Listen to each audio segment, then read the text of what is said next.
Chairman, I appreciate it, and we will continue the discussion. Thank you. Thank you very much. Thank you, Senator. Oh, thank you. Senator Squadron. Thank you very much. It's good to see you. And I know the time is short and many questions, so I'm going to jump right into it.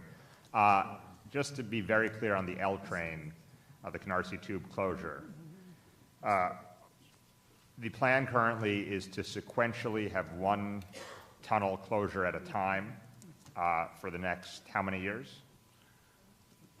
We have not landed on any one plan. The first step, seriously, in terms of what we're going to do, we need to establish, I believe we have with the elected officials the need, but they have rightfully insisted we need to convince their constituents and our customers of the need. So that's the first step. Then what we're going to do is try to compress as much as possible the construction time to do the work that's necessary. There are a number of options that are being looked at. One is a double tube closure at one time and try to get it done as a shorter period of time, but that's very impactful.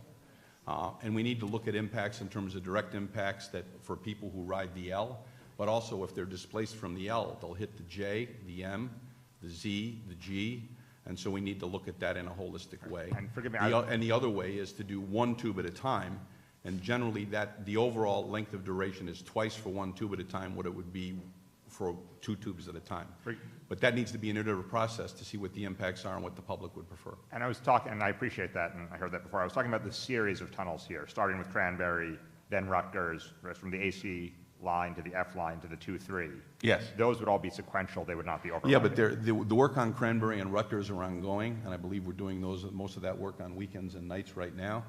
In the hierarchy of how we try to do work, we try to do work weekends and nights first, because going back 20 years, that was the least impactful. Given ridership demographics today, in some cases that could be more impactful, because there's a lot of ridership on weekends and nights. But then, when we have to do greater closures over greater periods of time, that's when we look at these, what we call out-of-phase closures. Right, and but will right any now of those we're doing require out-of-phase closures? Yes, but right now we're doing Cranberry and Rutgers. We're about ready to start Clark, because we don't want other elements of the system constricted and under river tube capacity when we take Canarsie out. Whatever we take Canarsie out. So to be clear, none of those will require full closures, out-of-service closures? They don't require full closures. But you want them fully completed so that there's no reduced capacity. That's correct. When Canarsie closes. That's correct. Thank you. And yes. The second thing is I do appreciate how straightforward you've been about this. We really would request strongly, working with coalition partners and the community, that the MTA participate in a town hall on this issue in this quarter, in the next couple of months, even if the plans are not finalized. What you answered for us today, absolutely. Senator Milan and I think agree, was very straightforward. We appreciate that. Even before these plans are concluded, in the next couple months at most, we really need to have that town hall. We're going to bring other agencies in. The solution here is not going to be the MTAs alone. We're going to need city DOT at a minimum, and other city agencies involved as well. So it would be great if we could really be sure that we're going to have that town hall. You have that commitment, and I apologize that we weren't able to actually have some of that outreach before. And you've been good about, both of you and others have been good about not trying to dwell too much on the past. But going forward, we need to have a new dynamic. Thank you. And what I would like to say is that while we may need to let contracts this year on those so that we make sure we're using those dollars so we don't lose them, the work are years out in terms of when those closures would occur. Thank you, and thank you for the clarity on that yesterday as well. Let's just talk about the executive proposal on the capital plan. I think it reads debt payments from the state or financing mechanisms undertaken by the MTA. We've talked a lot about the IOU in this capital plan and how much concern it is. Both parties, both houses have. Let's just ask about this very clearly, though.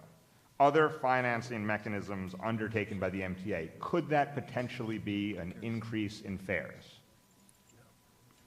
Bob? No, and that was very clearly the understanding we had in discussions with the Chamber.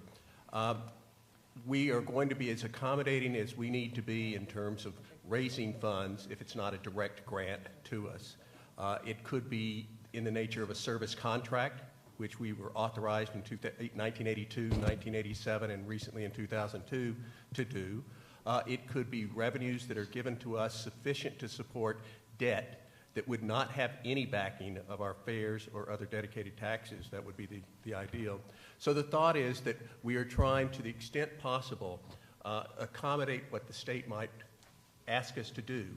But the commitment and what our board understands and what we are fully pursuing is this is not something that would have any impact on the fares. So that is the governor's been pretty clear on that too. A very clear commitment that financing will not be backed by the fare box for that $7.3 billion period. That's our position. What was said was that it would not affect the fares. And to me, that's the clearest way of not affecting the fares is not using the fare box. And so that's been our position, that we're not going to use fare box bonds to facilitate this other mechanism. Mr. Chairman, that's your understanding and Yes. commitment as well. And then secondarily, is there any chance that it would be new debt not backed up by a new non-fare funding stream? That would not, Any additional debt based, that would otherwise limit the MTA's ability to borrow in the future? yeah, we have zero interest. We have zero interest in selling the additional debt, if additional debt is needed, without receiving a revenue stream sufficient to fund that support debt. that debt. Otherwise, we're possibly affecting the operations of the MTA. So the understanding is that if this 7.3 needs to be funded through some type of financing mechanism facilitated by us, it will be done with additional revenues coming to the MTA. Great. So it will not be from the fare box. It will not be from additional debt absent a new funding stream. No robbing Peter to pay Paul. And the final question, I thought I heard you say before that the bond market wants to see the legislature and the executive solve this, that is, find an actual funding stream this legislative session, or it will start to impact the ability to go to the bond market. Did I understand that correctly? No. We continue to have the ability to go to the bond market because we have authorization from prior programs, and we're continuing to sell debt. And again, our debt has been upgraded, so the marketplace appreciates what's going on at the MTA in terms of its financial discipline and such.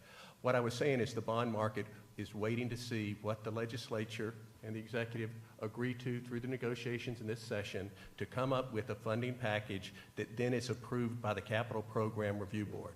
Until we get that approval, we can't sell the bonds that we are going to support, and we've set aside the money, so they're waiting to see that happen, and they know that we're able to continue to advance our capital program roughly through the mid part of this year, but we do need to have a capital program approved by the CPRB, and they're waiting to see what the funding is for the new, or for the gap filler.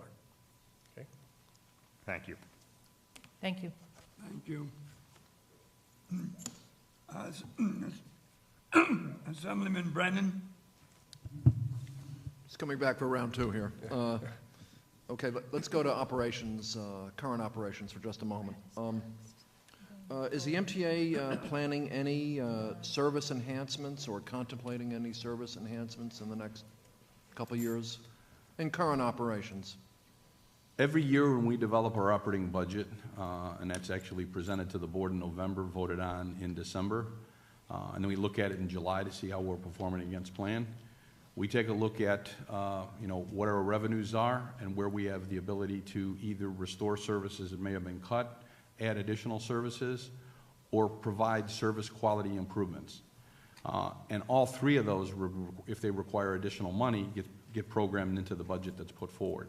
So on an annual basis, Assemblyman, we took a look at it from that perspective.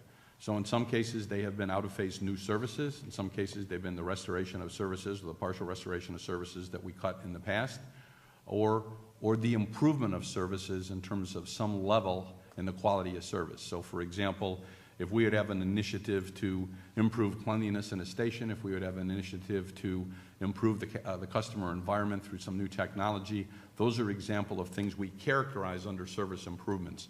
So it's the whole sum of those. And yes, we look at those annually. At the same time, we're looking to cut costs from the organization. We call those savings, and then the new services, whether they be true new services or quality, we call enhancements, and we look to fund those through the savings we generate. That's an ongoing process. All right. I know Senator Golden asked a question in relation to obtaining information about service improvements, and so I would hope that you would share with the Assembly what you just said in relation to what the board is examining or has just recently approved in relation to any particular. We'll share that with you. And one of the things I know is sensitive to, it's near and dear to a number of the legislators' hearts, what we call line reviews. Right. And a number of people here have been more vocal than others, but a line review is where we take a look on the subway side, but you can do it on the bus side as well. A holistic look at the line from terminal to terminal, identify the service issues with respect to crowding, with respect to comfort, with respect to scheduling of trains, or enhancements we can make to those level of services, and what would it take in the form of investments to address those. And so that's part of that ongoing process as well, and we can share that with you. In some cases, those dialogues are already ongoing through our government relations staff, through the staff of the elected officials, and because you generate them, and in other cases, we come to you. But we'll be glad to share that information with you. And what we think it's been a very good process, probably a process we should have started earlier, because one thing that is good about it is everybody that participates recognizes we can't do everything to everybody, so we're making reasoned decisions with ridership input as to where should we spend those dollars in a limited way. And Yes. we'll make that, we've made that commitment, we'll continue to make that commitment. Yes, thank you, and I appreciate that a great deal. Select bus service. How many SBS routes are currently in operation, and is the Assembly planning to do additions to I should know them? the number off the top of my head, it's 6 or 7, but we are going through, in concert with New York City DOT, looking at where we can add additional select bus services. In some cases, it's the institution of this enhanced level of express bus service on corridors that have been previously established that are the core to outer borough or within the core of an outer borough to do the extremities. But in other cases, it's across a borough.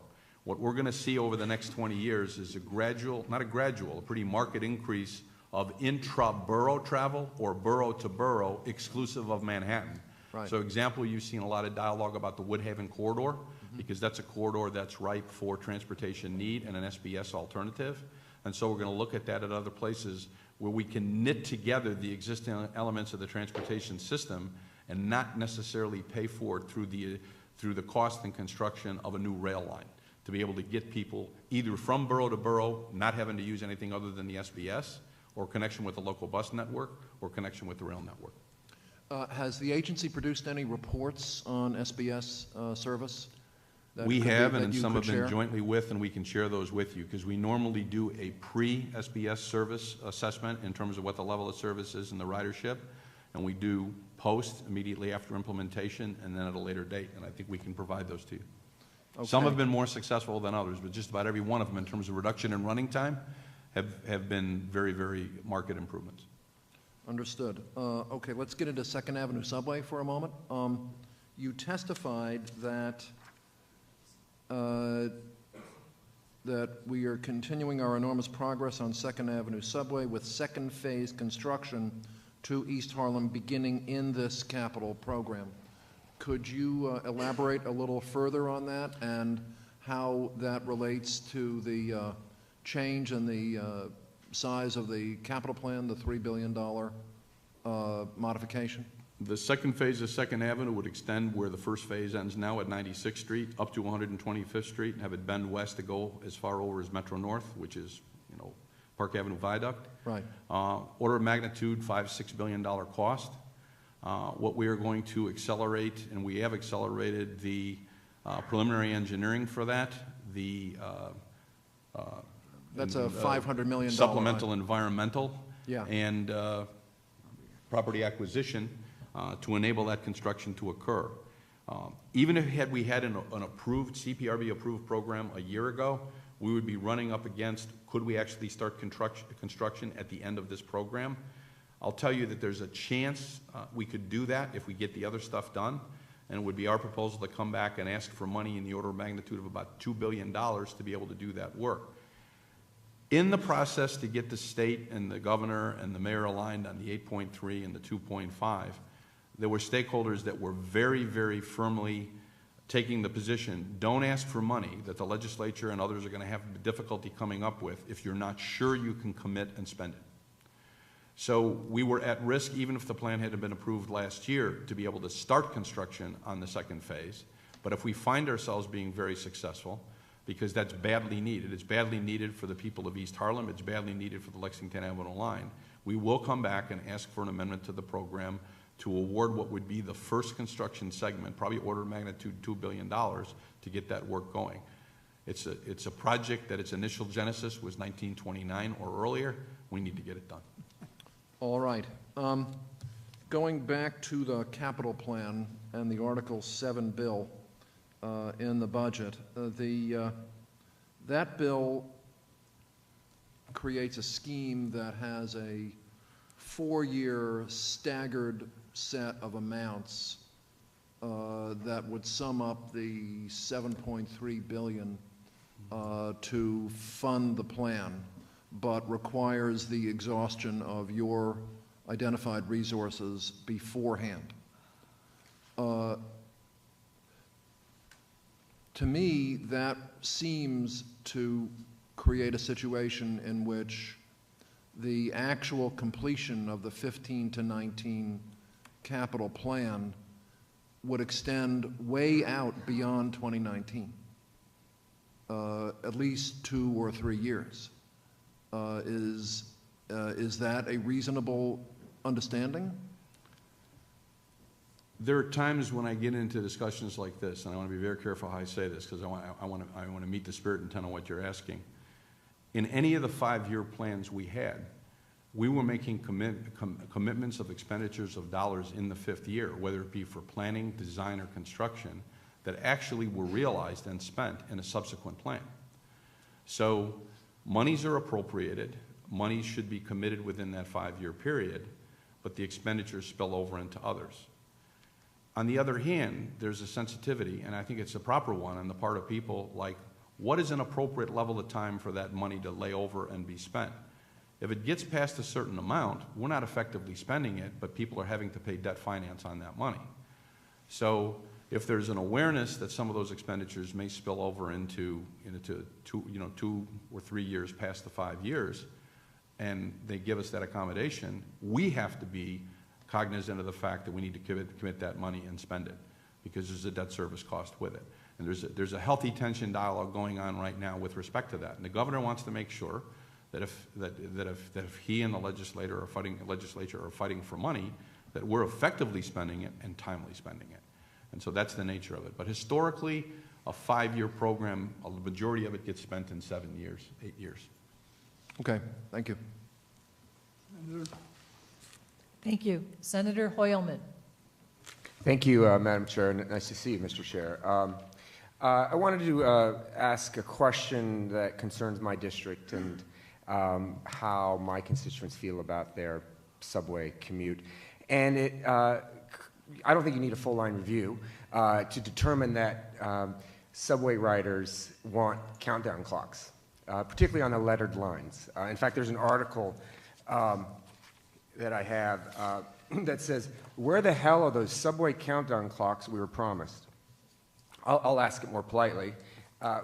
Where are those subway countdown clocks we were promised?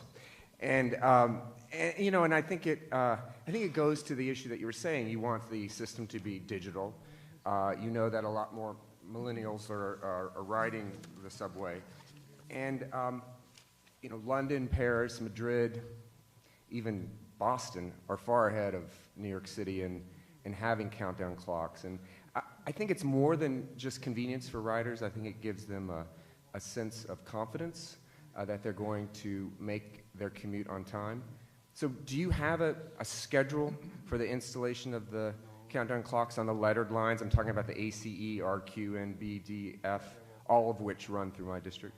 We have a schedule that's been published in prior plans and proposed in this plan, but I can tell you that if you would ask yourself, your constituents, our customers, the governor, other people, they'd say it's unacceptable because it's too long that's out there. That's one data point. Second data point, one of the frustrations I personally have and many of the people in New York City Transit have is that, especially for people that have worked other places, probably the most difficult technical challenge we have is the installation of new technology on a system that was built at the turn to the 19th to the 20th century. So the way we have delivered countdown clocks for what we call the A division, the IRT, is off the basic signal system. because that determines where the train's location is. You process that information, you use algorithms, and then you determine when it will arrive at different stations. And that project took years and over $100 million to deliver. So at the onset of this, there were people who said, well, we'll just do that, and we'll go over to the B division, which is twice as big as the A division. And I'm being oversimplified because I love my employees. Like, we'll just plod down that path, and that's how we end up with like a 2019 or 2020 date. The millennials don't want to hear that because they don't understand that. They've got connectivity every place else. They have instant data. And I can lament all I want. Their expectations we need to deliver on. So a lot of pressure is being put on the organization. There's a project called ISIM-B, which is going to deliver automatic train supervision information for the running of trains and the smoothing out of service delivery. And one of the sidebar benefits would be countdown clocks. What's the schedule of that? No, that's the 2019. That's unacceptable, 2020. So what we need to do is there another way we can get countdown clock information? And do we have to provide it? Ideally, we'd like these enunciators in a station, but maybe a faster way, and you still do the enunciators on a time frame, is through a mobile electronic device with connectivity in the subway station. So at least we're getting them that information in some form. That's how bus time was rolled out. And instead of going to somebody to do, the Brit term is a bespoke or one uniquely designed system, the people on the bus side of the house went to platform systems, used those systems, and put together in bus time at a fraction of the cost and a fraction of the time. That's what I'm putting pressure on the organization to do for countdown clocks. So 2019 is unacceptable. Well, thank you for that. I'm don't concerned have that the this is date, but viewed as an enhancement rather than. And the governor has been insistent on that because. So you're committing to getting those sooner than 2019. Yes, Can you give us a have to date? see a plan that I can deliver to, but that's where the pressure on the organization. Do you have a preferred date rather than No, 2019? not now, because I want to make sure I see it. And I can just tell you 2019 is unacceptable. yeah, maybe we need a countdown clock for the countdown clocks, but we'll keep in conversation on that. And to follow up on the questions that my colleague were asking about the bond market and how they're looking to the legislature and the executive to come up with alternative funding mechanisms in this year's budget. I mean, the problem is there aren't any alternative funding mechanisms that I know of in this year's budget. So what's the menu of options for that type of consideration over the next couple of months? Well, there's a whole suite of them that the industry at large has used under the heading of value capture. There's a number of different ways. We've talked about some of those today. Private finance to deliver projects and they get a revenue stream off it in the back end. Do you want to elaborate on some of them? I mean, Yeah, the marketplace has seen a variety of taxes dedicated for transit. Sales tax has been used. Are Certain gasoline- you supporting any of these for our consideration? Yeah, our position has been that basically we're agnostic as to the source of revenue. It's a policy decision that's made by people in your situation, the executive. We just know what funding we need, and we know that we're supposed to do everything we can to reduce our own operating costs, as we have been doing, so that we can generate surpluses on the operating budget that we can dedicate to debt without increasing pressure on the fare box. So what do you think about a proposal that actually the senator and I have to move a percentage of sales tax from Uber and Lyft to commit it to the MTA? Senator DeLon carries that legislation. I'll answer that question in a number of ways. One is as a chairman and a board member of the MTA and the fiduciary responsibility the board has to make sure that the MTA has its finances for its operating capital budgets, and also as the CEO. I'd underscore everything Bob said. We are concerned about the sustainability, the long-term sustainability of any funding source that has been identified. But we're reluctant to step in and recommend one over another because we're focused on transportation. At a legislative level, you need to take care, and I respect you for this, the competing needs of transportation, health, education, and all the myriad of services that New York State operates. So our look at it is we're pretty agnostic in terms of what the source is, as long as it's sustainable and it gives us the finances we need to operate the place and have a capital program to keep the asset maintained in a state of good repair. And if I could have one more question, which is about the Diesel Emissions Reduction Act. Is the MTA in compliance with that? Thankfully, it appears that the budget does not include another delay of that to require the state to reduce diesel emissions from its vehicle fleet.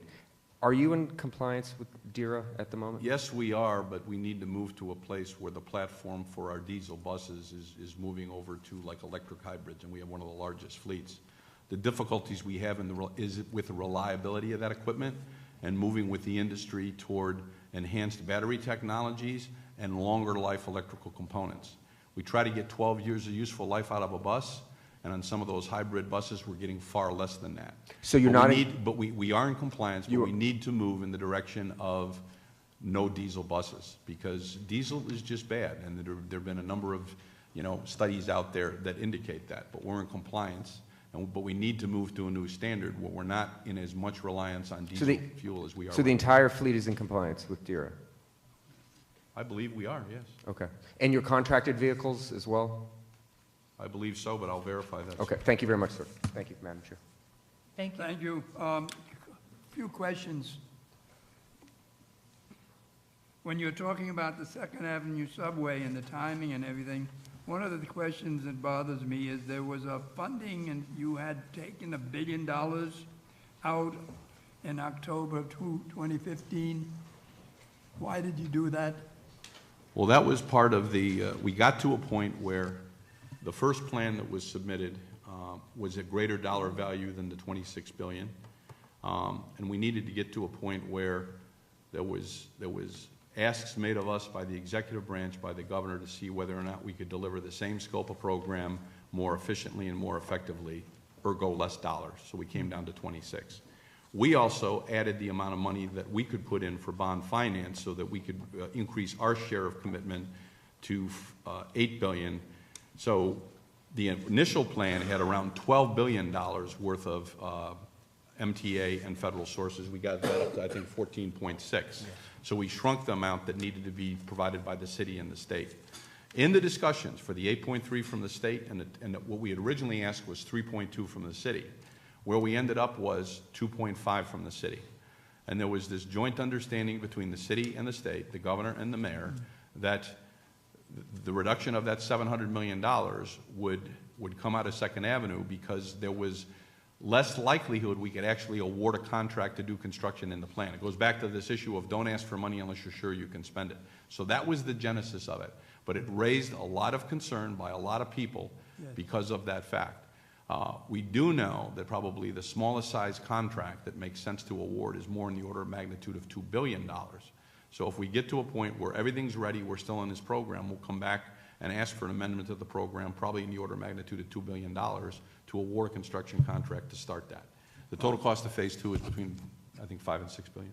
All right, one other question. What timing, where are we now in phase one? In other words, Phase one is scheduled to be completed December 31st of this year and start operation from 96th Street down to 63rd, across the 63rd Street connector, and down the Broadway line where we have excess track capacity right now. have you given it a number? Is it 18? What's December 30, no, it's December 31st, 18. And No, the what's governor, the number of the train? is it the W? No, it's W. Can't be a W. I think it's a W. Yeah, it's a W. Yeah. It is a W, they're talking about Yeah. making it a W. What's wrong with the Z? It was the T forever, and then they suddenly put up something. Oh, no, the W comes across the other way. I think it could be the T, but, yeah.